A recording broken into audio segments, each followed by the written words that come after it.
episode of the Full Funnel Live series. And today we have our favorite of all time clients, Ken Roden, who was a former head of marketing at Cross Knowledge, which is a Wiley brand, where we implemented quite a fundamental transformation of their GTM strategy, go-to-market strategy.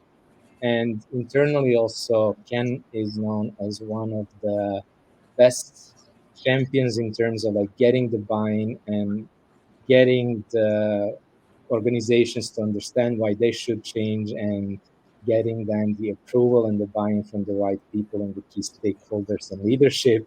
So these are all the things that we want to cover today: how he got the buy-in, the exact program that we have implemented that has eventually resulted in going from 30 to 40% marketing generated pipeline to 60%, so almost double. And also kind of like also covering the transformations and the shifts that they had to go through as an organization, different things that they have to implement in order to get there. So welcome, Ken. Very excited to have you on the show. And maybe we can kick things off if just introduce yourself and also give a little bit of context to people about the company that you were heading the marketing of, Wiley's Cross Knowledge. And if you can reflect as well at the time that we met, um, I remember you mentioned once we knew that the way that the buyers are buying has changed. So I just wanted you to reflect on that time, where you were, how this process changed, how did you experience that, but also maybe start by a quick intro and also telling us about yourself and the company. Of course.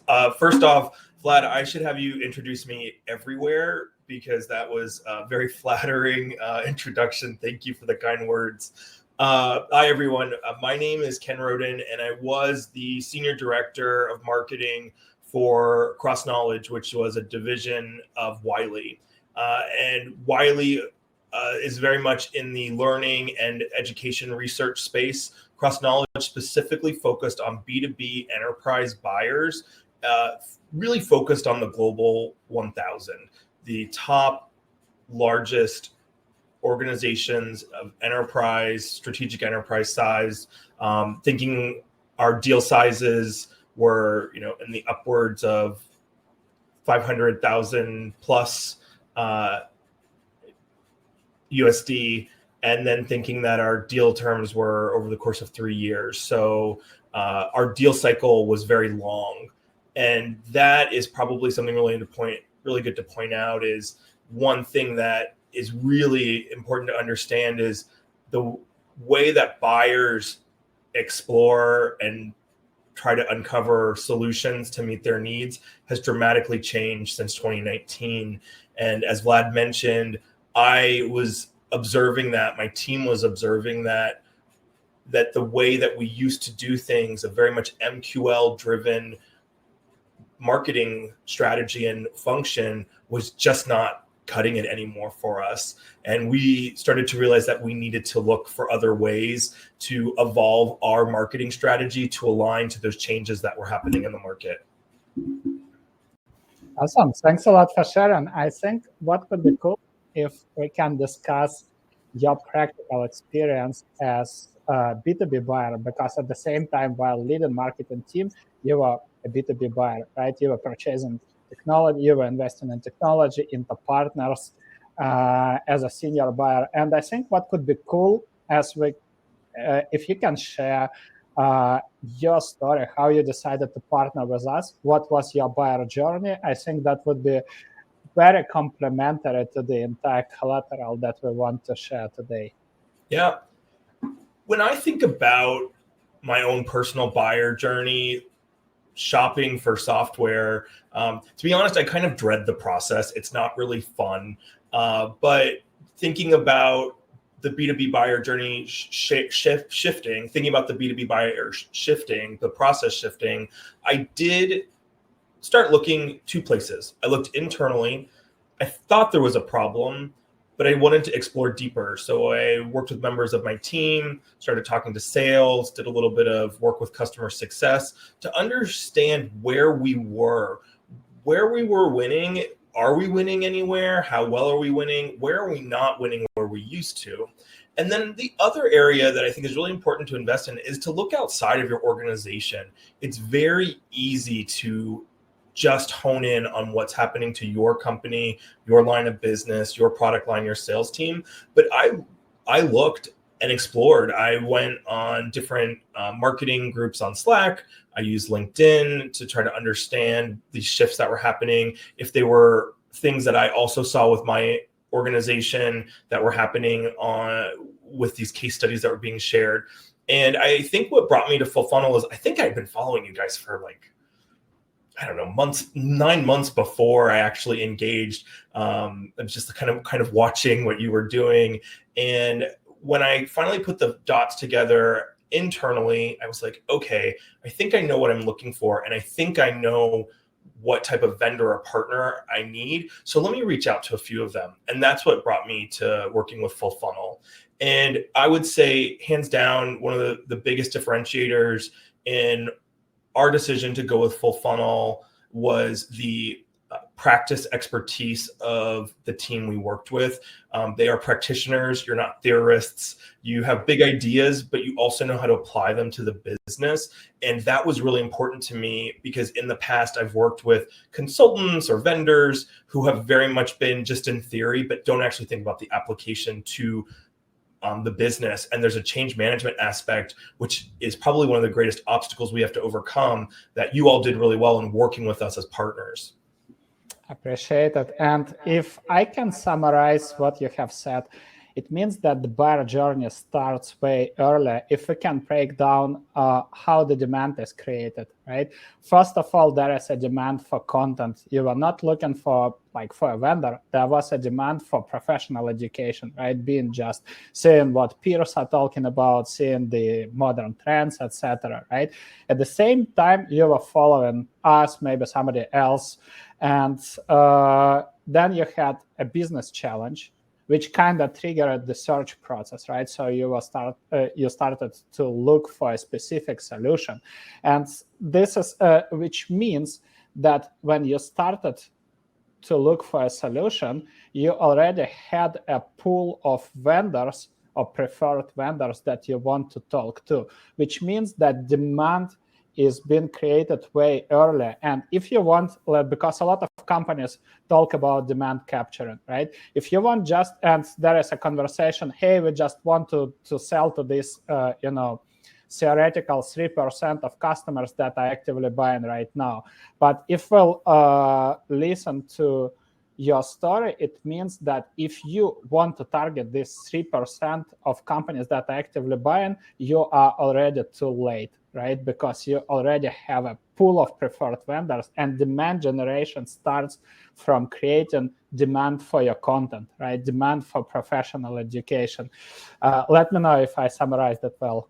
No, you did spot on. The difference between demand capture and demand generation is something that marketers really have to understand the shift that we need to make, right? It's about measuring the engagement throughout the buyer's journey and not just the last touch, which is something I think is really challenging for marketers to shift from, but it has to change. Buyers are changing. We must change. And this is, for a lot of organizations, a big change, and shifting the way that you measure things, but also the way that you're doing things has both implications on the management. It has the leadership team, let's say, and the executive team, but also on your own team. So I think a lot of the people who are listening to this, whether they're joining live or listening to the recording, will be wondering, okay, it sounds like a big change. We understand that we should do this, but how the heck do I get the buy-in? So Vlad, you told us that you brought your best champion here, who is the expert in getting buy-in. So let's hear it from the man himself. What are kind of the steps that you took? How did you manage the expectations and finally got the buy-in for this change? This is not easy. Just to be clear, this is probably one of the most challenging parts of evolving your marketing strategy. But I think marketers are best positioned to handle this challenge, and here's why. It's just a buyer's journey internally. So I essentially had buyer personas. I had an executive stakeholder. I had some peers in different departments, sales, CS, another marketing leader. And then I also had my team members, people on my team. So how do I engage with them? Is it through events? Is it through social? Is it through regular meetings with them? Is it through a special event that I need to host? So I leveraged those channels that I knew that I had to engage with them. My team has a regular Teams channel that we use to kind of share like interesting news, thought leadership work. So I started dropping some stuff there, seeing who had an interest and curiosity about the topic. Started sharing it with the executives that I met with regularly and my peers that I met regularly. Hey, have you seen this shift in buying behavior? Have you seen that the value in MQL is dropping significantly? Have you seen that events aren't warranting the same engagement they used to? So starting to build a little bit of momentum and interest. After that, the second thing I did was I found who those change agents were. Who were the people who were ready to dive in? And this is a maturity adoption curve, right? It goes like this. So we've got to start low here, and you've got to find your early adopters, the people who are hungry. And I went and found those people and said, are you ready to make a change? Do you want to see something different? Is this not working for you anymore? Is this not helping you hit your goals? Seller, marketer, CS person. And that's, I think, what the real key to get some early engagement and buy-in. Finding out who's open for the change so you can start looking at how you're going to implement this. And that's before you actually start the race, right? You need to have that alignment. The third thing I'll call out, which I think is a huge differentiator for Fullfunnel, is the pilot that we did. Asking my whole marketing team and our whole sales organization to change their go-to-market process and rethink how we acquire leads and how we engage our buyers, that is probably climbing Mount Everest. But we were able to use a pilot to not only work out the kinks, but understand and fine-tune some areas that maybe we weren't as strong as we thought we were in, so that we were ready to expand it beyond just a small group of people. Love it. And you mentioned that it's really important to present what works and what doesn't work. And partially, we need to dive into analytics. That would be my next question about what data you need to collect to present that things are not kind of working as expected or as used to perform in the past, right? At Fullfunnel, we love to pay attention to intent data and also engagement data, seeing exactly what you have mentioned, right? You had your own journey. Of course, the major part of your buying journey was invisible. You were following, you were consuming content. We had no idea, right, what conversations you have and what's going in your mind, what conversations you have in-house. But partially, we pay attention to digital behavior that we can reveal, right? Intent data on the website, seeing the repetitive visits from accounts that fit our ideal customer profile, seeing signups for webinars or for our live podcast, engagement with our newsletter. And that's why I would love to make a short note and give credits to our partner and sponsor of this episode, company called DealFront. This company became, and this tool became, our go-to tool for account-based marketing execution in Europe. They have, from our basically subjective opinion, they have the best database and the best intent signals in entire Europe. So if anybody has team that is selling to EMEA, that could be fantastic solution. And aside from the intent data, they have social signals, so you can track all the updates and all the announcements that are coming out from strategic accounts, and easily build the database, so the entire tool for marketing and sales. The best part that it's a company that allows you to try before commit to any expensive investments, right? You all know what's happening in ABM world, where you need to sign annual contracts. So Vlad dropped a link, company called DealFront.com. You can sign up for free trial and see how it works for you. Coming back to our collateral, you mentioned the change, right? So what I would love to ask you, you mentioned the change agents, right? What data do you collect, and in what format do you present it to kind of clearly explain that the things are not working anymore? Yeah, it's a great question, because in order to do this, we had to use the current data and reporting metrics we had, and then talk about what transformation looked like. So we were an MQL obsessed organization. And so MQLs were really the foundation of the conversation. So what we looked at was, hey, what was our MQLs over the course of the last 4 years? And then what was our monthly total for each month of the last year? And then how did that lead to any conversion? And that is actually where a lot of the insight came from. And I'll tell you anecdotally, we had our best performing campaign month. I think it was like 3,500 MQLs. And I was like, this is it. We've hit the gold mine here. We are going to bring in so many, SAOs, sales approved opportunities to the team. And it was very, very different than what I was expecting. And it's because we didn't really have that clarity on who our buyer was, and we were just chasing MQLs. And the other things we looked at were, what was our win-loss rate if we actually did get a new lead that made it through sales approval? How did it fare? How did it fare from marketing? How did it fare from sales? And then we also looked at deal size, because if we're focused on strategic enterprise, global enterprises, and our deal sizes are small, maybe there's a miss in who we're targeting as our buyer. And so that actually brought up a question of who's our ICP. So to answer your question in short, we really leveraged kind of those core marketing metrics, but we use that as an opportunity to question them and say, is this cutting it for us anymore? And what would happen if we actually started thinking about it differently? And that's what led to us looking at marketing source pipeline as our metric for the pilot specifically, just for us to focus in on.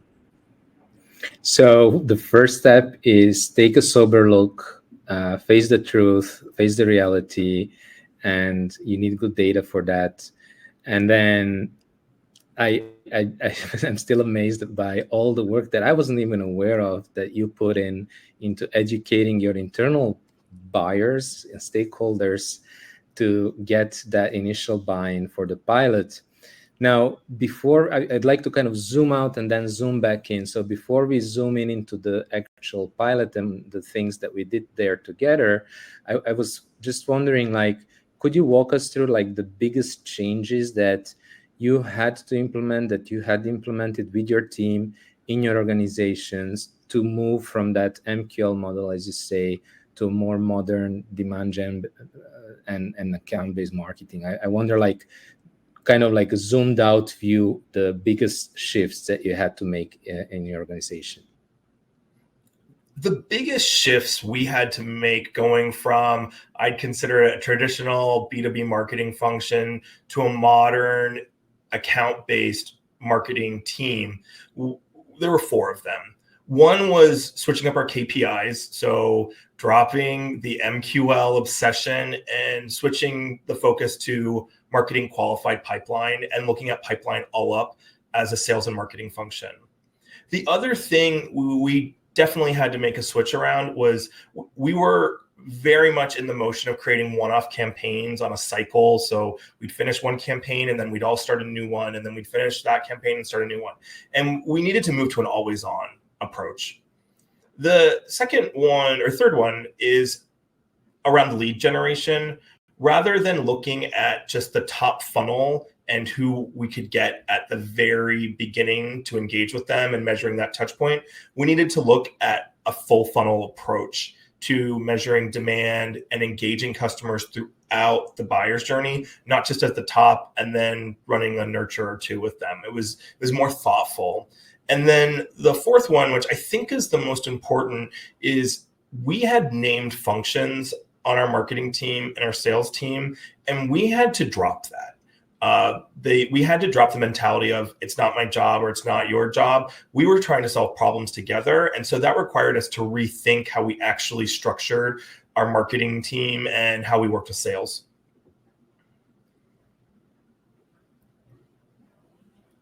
Yeah, I was just muted and talking to myself.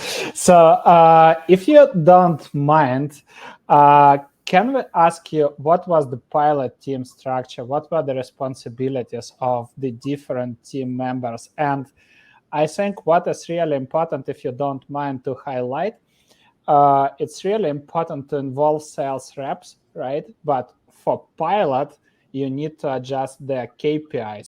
So if you can highlight this and what conversation you had with VP of sales around adjustments, that would be fantastic. Yes. Building a team for this pilot, it was really critical that we had alignment with the marketing team collectively, but then our sales partners, because things were going to be different. In some instances, though, the sales team knew that things needed to change because they were also feeling struggles in the buyer's journey. So we really leaned into that. So how we set up our team from a marketing team perspective was we had an ABM lead who almost all of their time was dedicated to this pilot. And they were really responsible for leading the initiative, making sure that our ICP was clear, our messaging was clear, and that aligned to a buyer's journey, and then the actual campaign and playbook orchestration of what we were doing. And working very closely with them, we had an inside sales development representative or manager focused on that area as well. And that took up about half their time. And they were focused on helping us build our audiences as well as driving some of the content creation like podcasts or thought leadership that we primarily used LinkedIn as our channel, which made sense for us because that's where our buyers were. And then additionally, we had two other marketers, one who was supporting more expansion. So we have a big upsell motion that we focus in on. So we had someone dedicated there. And then someone who was focused on building content to support this engine. So supporting that ABM lead, supporting the inside sales development representative on these areas. And then we worked with a seller who actually owned both new business, new logo, as well as upsell. And so we were able to work with them on identifying and developing a strategy for expansion. Who should we focus in on? In what area? Where's the upsell opportunity? But also engaging more departments or geos from an expansion perspective. So maybe we had a presence and a relationship with an organization primarily in Europe, but we hadn't with their North American or APAC offices. So we had an opportunity to expand that. So we had a team, really a core team of 5, and then we had 3 people supporting that as well. One was a subject matter expert who really knew the space, who just provided insight. They were regularly interviewed to get intelligence on how to talk to that buyer. And then we had someone doing operations just from a RevOps perspective, making sure the data is getting into the CRM, it's being monitored, we're reporting on it appropriately. And then we had someone who was more of an expert in the field, a seller who managed a team who knew the space really well, who could kind of help us fine tune as we went through the journey. So it was a mix of sales and marketing. It definitely required a conversation around change in goals for the marketing team, as well as the sellers who were involved. How we did that was, hey, this is a pilot. We need to try this out. Can you sacrifice, maybe some conversations that aren't really working for you anyway to maybe something new that could work for us. And that's how we transformed the conversation. It was done a little bit more in a more sophisticated way, but that was the gist of it. No, I love it. And I love how you're overthinking about the full funnel, like we said, from the demand generation and the content, and making sure that content actually resonates with buyer by working with the subject matter experts, but then also having people with feet on the ground, like your seller, who was engaging the target buyers next to the ABM lead. And we had an amazing ABM lead. Shout out to Renan. Well, the whole team for sure. Magali from sales, a really amazing team there.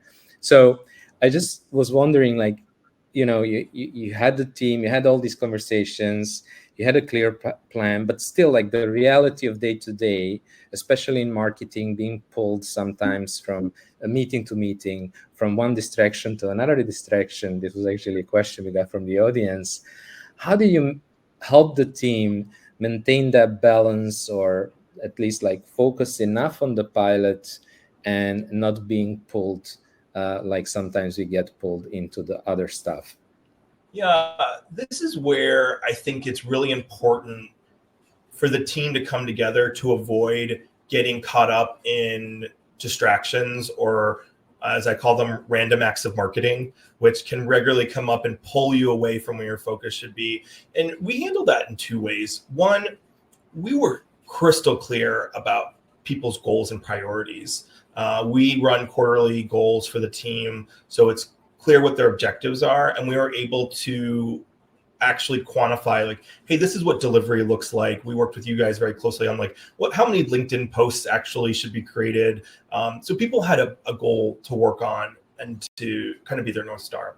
The other way we did this was we moved to stand-ups 3 days a week so that we could really focus on this incremental change. And I think for the pilot, that's really important because it's new, it's confusing, it's a little intimidating because you're having to learn a new skill set. But we were able to come in as a team and say, like, okay, where are we with this right now? Okay, where were we with it 2 days ago? Did we make the progress we were looking to make? You're confused about it? Okay, let's work together on it. Let's get Fullfunnel on the phone to ask them some questions. And that really allowed us to move at a cadence that we needed to. And this is where leaders have to come in to be the guides of change management, to really keep the team focused on what's important, but also encourage, inspire, and get into the weeds on some of these topics where it's not clear, because sometimes it's not clear. Partially, we mentioned the metrics in a different context, but I would love to summarize it. And I know there was a question from people. If we can just present a list of KPIs and metrics that we were tracking during the program implementation, I think that would be helpful. Yeah, so the first one is marketing sourced pipeline, and the second is dollar value of marketing sourced pipeline. Those were the two biggest metrics that we followed during this process, because especially for the pilot, we didn't want to have so many metrics that we focused in on. And if you're in an enterprise organization or you sell to the enterprise, your deal cycles are 9 months. So it's kind of hard to say at the beginning of a pilot how many closed ones are going to happen, or will your deal size actually increase. You need kind of some North Star metrics to get you halfway there. And what we saw was our marketing sourced pipeline, the number of accounts, that ratio was better than when we were doing our old MQL to SQL model. And I would recommend just starting there, unless your organization is dead set on another metric. But you don't want to have a full dashboard that you have to fill in all the time if you can't do it. And then you almost become frustrated with not being able to do it. I'm sure it depends on every organization, but that's the focus we took on it, given where we were as an organization. And I love it, absolutely. You mentioned account to pipeline ratio. I think this is one of the most important metrics that clearly provides the overview of your marketing and sales playbook's performance, right? How many accounts that you were targeting became sales opportunities, which kind of leads or shifts you from targeting thousands of random accounts that fit, firmographics criteria and are in the area that you are targeting, right? That's infamous target addressable market, to, okay, what accounts are likely to become sales opportunities, and there is a decent revenue potential, and we know that there is a product need evidence or signals that tell us that these accounts are likely to have the challenge our product solves, so they are more likely to have conversations with us, and we are going to invest our marketing and sales efforts and budget, right, to create sales opportunities. So this is fantastic. But at the same time, I would love to ask you a question, because it's really interesting how you define marketing source pipeline. On the paper, everybody understands this, right? But if you'll ask different marketers how they define marketing source pipeline, you'll hear multiple opinions. So how do you define it at Cross Knowledge? Yes, it's quite a controversial topic, and even internally with organizations, right? So for us, marketing source pipeline is the account or contact originally became engaged from a marketing activity. Now, I will call out at the second part of our pilot, if you will, we did start looking at marketing influence pipeline more. We still focused on sourced, but influence pipeline became more important as we were getting more sellers involved in the process. We did want to highlight and track engagement so we could, make sure we knew that it was a full funnel activity. So that is definitely it. But that's how we define marketing source pipeline. All right, that's super easy and clear. Yeah. And I just wonder, like you highlighted that there was a change in terms of the percent of the pipeline that came from marketing compared to the MQL playbook that you were in before. But I think it could be interesting for people to hear concretely, if you could highlight the main results that you have experienced from implementing all these different changes, both in terms of like the impact that it had on the pipeline and the business, but also maybe some other changes that you have observed, or other impact that you have observed within the team. And I'm also specifically interested, if you're sharing these results, to hear if you had any anecdotal feedback from colleagues or from potentially, especially from sales, about that. Yeah. So I think the thing that most people will care about are the results of the pilot, right? Our conversion rate of marketing qualified leads to move to an opportunity before we started the pilot was around 31, 33, 35%. After we did the pilot, our marketing source pipeline moved all the way up to about 60%. So we moved to a benchmark that I've always been kind of taught around, is marketing should generate 2/3 of the pipeline for an organization. And to me, I was so happy with those results. And there's two reasons for that. I do think one thing that's underlying theme of everything we've talked about is you have to stay focused on your ICP. And our ICP was not just a title of buyer and a geo, it was industry. They had firmographic attributes, and they even had some psychological attributes of what stage the company was at in terms of their learning and development maturity. And that is just something that you have to hold true. And if you're going to change it, it's a serious conversation, because that will mess up all your metrics for everything else. If you start letting in mid-market or SMB customers, it's going to mess with your results. Focus on your ICP, nail your ICP first, and that will lead to your success. Going back to the question, what other results did we see?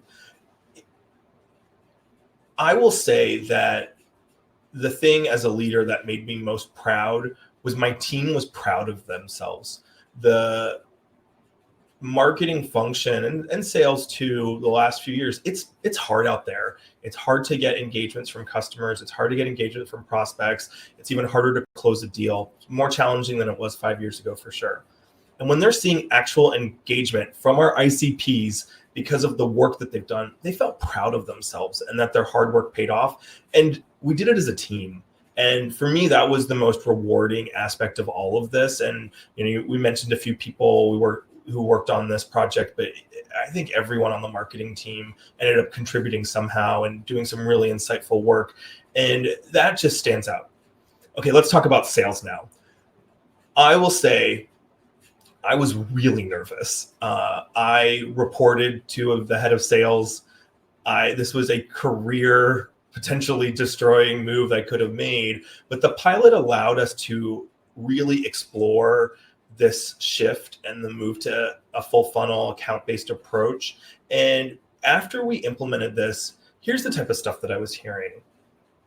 Wow, I finally feel like marketing's listening to me. Wow, I feel like marketing and sales are working together. Wow, I almost feel like we're speaking the same language.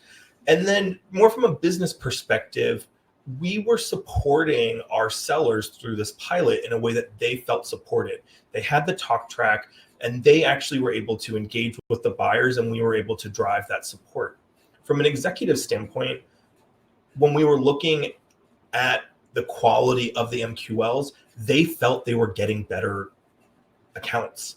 They felt it. They felt more confident in it. And it was happening faster. I remember we used LinkedIn as a primary channel for us. We had done outreach to a prospective buyer, missed them for some reason. I think it was a holiday. Followed up one more time. They got back to us within about a day, and then we were able to schedule an interview the following week and get a podcast out with them, and then had an actual marketing qualified opportunity. Or marketing sourced opportunity from it within about 2 weeks. And that's way faster than anything we were doing before. And so the sales team really felt like we were making strides in the right direction. And that was just the pilot.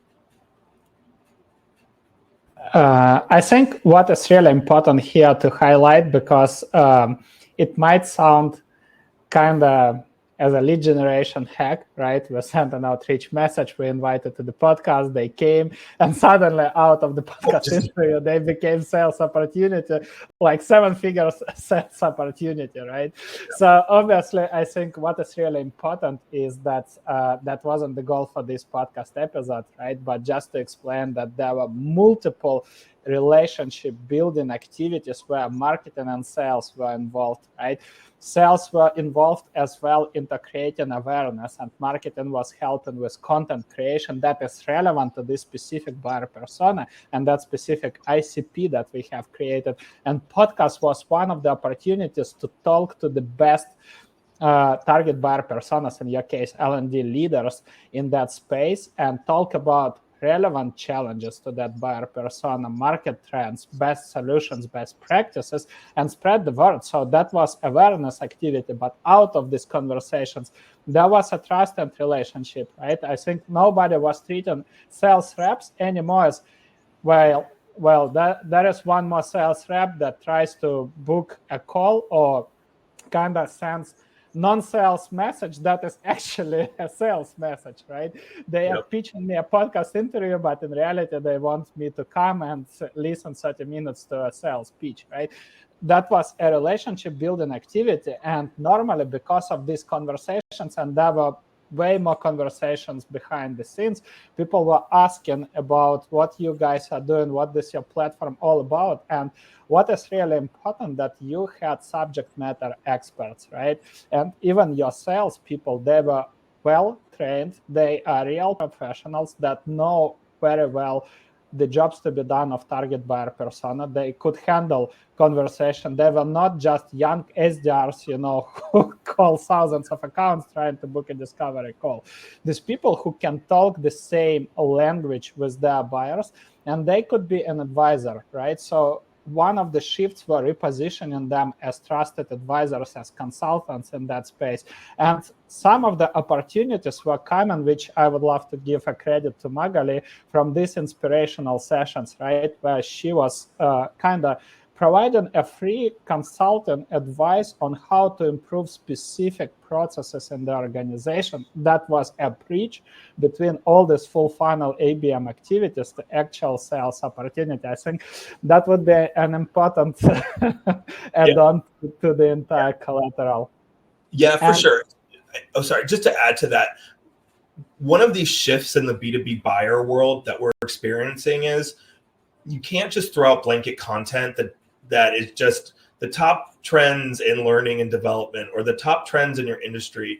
That doesn't work anymore. Your sales team, your marketing team, the expectation needs to be that they know your industry and they know your buyer and they know what their drivers are and they know the topics that are interesting to them. And I do agree with you, Andre. That was one of the biggest kind of competitive advantages we have as a organization is we really knew the space. And so we were able to create content from it. And you're right, like, and it's got to be a shift. We as marketers have to know our industry. You can't just send out blanket content anymore. It doesn't work. All right. So I think you did have an amazing team. And I think you spoke a little bit about this already in terms of the different functions that you had. But I think what a lot of organizations see, especially at a certain size, is kind of siloed, not only marketing and sales, but even within marketing, having dedicated team for the demand gen, having a different team for product marketing, a different team for content, which explained that during the pilot, we had somebody who was assigned specifically to the pilot from the content team, because otherwise there's a lot of bottlenecks, field marketing, marketing operations, etc., etc. So knowing what you know now, having been through this transformation, and imagine you're coming into a new organization, you get a carte blanche, you can organize the team as you wish, as you want, right? What would be kind of the ideal structure from moving from this kind of siloed team that creates a lot of bottlenecks, that have each their own metrics, to a team that is much more aligned with the sales objectives, with the objectives of the organization, and also to support the buyer journey in the way that the buyers are buying today? If I can master this answer, we can be millionaires. Just so we're clear. But here's what I'll say. I'll say what I think could work and how I would do it based on what I learned. And I've had the opportunity to work at companies as big as 20,000 employees and companies as small as 10. So I'm thinking somewhere in the middle of that, maybe even a little bit smaller. I would set it up this way. I would look at how my sales team is set up, and I would try to get as close as I can to mirroring it. Meaning if they have a sales team for new logo and they have a sales team for customer and upsell, I would set up the majority of my marketing team, demand functions, content, social, in that area. I would have product marketing and brand centralized just for consistency. I still expect them to know and want them to know who our ideal customer profile is so that they can be working with those two teams. But you want to have a leader of each of those groups who's running with those programs. I would also have my best friend at any company needs to be RevOps or MOps. And they would be working closely with all three of those groups to make sure that we're properly monitoring ICP, making sure that data is fresh, we understand our win rates and our success. And then the other two groups would be monitoring their KPIs, which we flesh out based off if whether it's new logo or customer. It's one thing to have a team structured in a certain way. It's another thing to have them incentivized to do the right things, right? So I wonder if there was any way, like during the pilot project or afterwards, that you changed the incentives, because somebody from the audience actually asked this question, Yona, and he was saying things like, in my experience, if it's not in people's performance reviews, if it's not in their incentives KPIs, it won't get done, not even if the CEO asks them to do this directly. So what is your vision on this, or maybe your experience specifically on incentivizing people, especially as they need to change from one way of working to another? Yeah, we changed their goals. We changed their goals to incentivize them to be responsible for this work. For the marketing team, that was our approach. For the sales team, we had to look at other ways to make sure that they wouldn't fall back to their old habits or old approaches. So we did work on things like quota recovery or quota coverage, or some sort of incentive for even getting certain types of engagements completed, especially at the beginning. But for the marketing team in particular, change their goals. Like, change, if they're doing something that important, that you're willing to rethink your marketing strategy, and I would say change their goals. And I think, and then you use that as their KPIs moving forward of their success and their metrics. And then you can start iterating on that. I think now we would get more sophisticated. We would start measuring more of the performance around how much marketing source pipeline are we bringing in as functions. And that's how goals would be set. At the beginning, set it up to support the pilot. And I think an interesting question that is coming from Lucy Carmichael is how, based on your experience now, based on what you know after implementing the pilot program, right? What would be your best advice how to successfully run an ABM pilot with limited resources? Like let's say the big picture. Yeah. Break it down into chunks that work for you. That is what the first thing I would recommend in running an ABM pilot with a lean team, is breaking it down into chunks that work for you. So we actually took a moment and said, hey, maybe we're not as clear on our ICP as we think we are.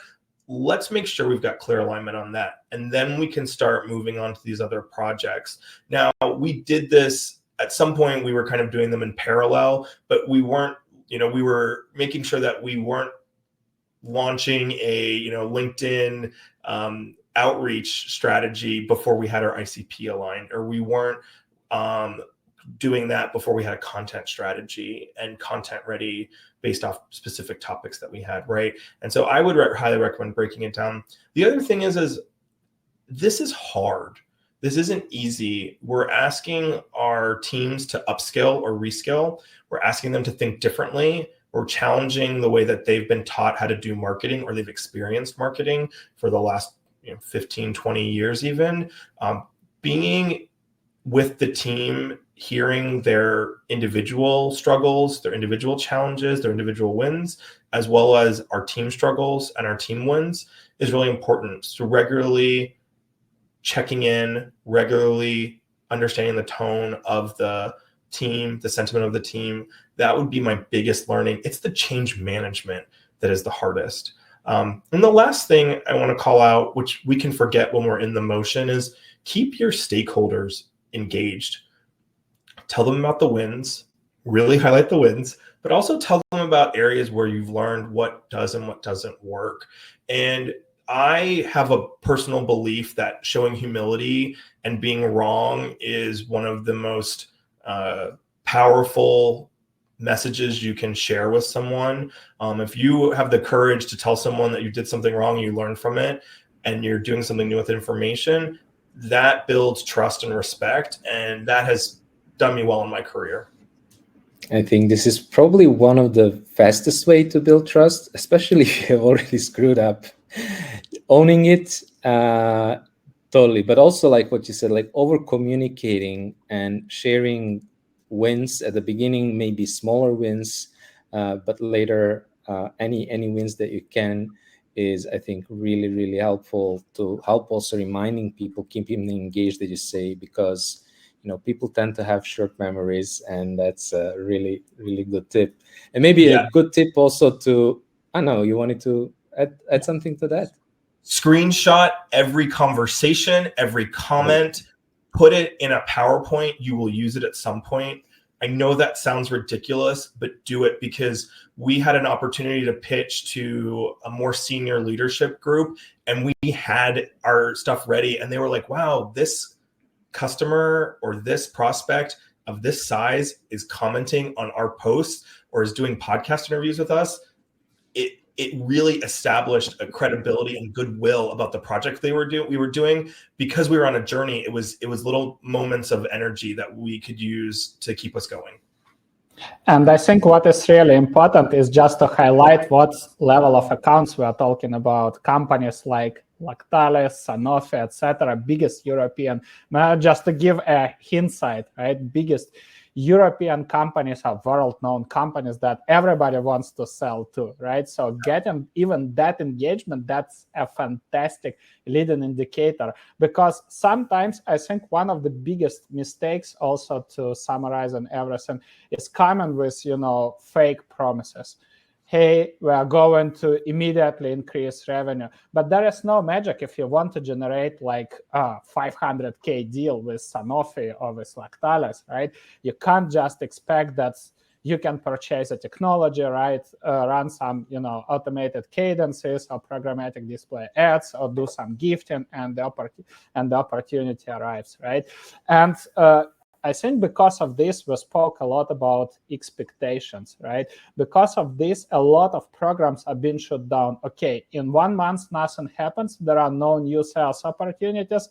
Everybody loses trust, because also a lot of people are involved. And especially from sales perspective, it's all, hey, it seems that we are losing time here. Why we should continue doing this, right?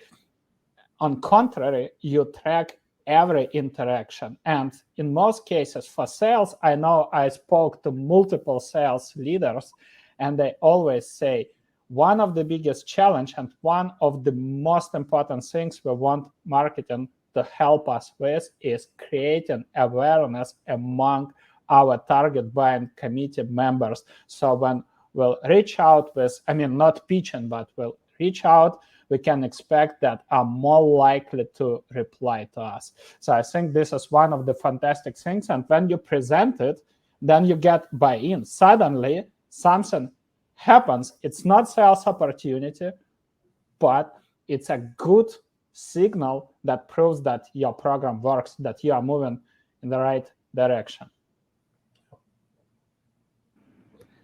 And I know you are running your podcast. What you wanted to mention it? No. I'm actually curious to hear more about it, Ken, both in terms of like what you're doing on your new podcast, and where also I think it's a good time to share where can people find you, learn more about you, continue learning from you, basically. Let us know, please. Yeah, thank you. So the guys are referring to a podcast that was just recently launched called Future Craft Marketing. And it's all about the future of marketing with an integration of AI. So how are we going to do our jobs when AI is such a prevalent part? And it's not just about content creation. We're bringing in experts from all industries, all sizes of companies, who are really on the forefront of uncovering how marketing can leverage AI. And this is really a passion project for me and my co-host, Aaron Mills, who's the CMO of Quorum. And our goal is really to set out to help marketers understand how to leverage this as a tool and how to upskill. We want this to be a community where people can learn from each other, and we're learning from it, and we're going to share our learnings. And we've got some great guests who can help you guys out. So please take a listen. Episode 2 just went live today.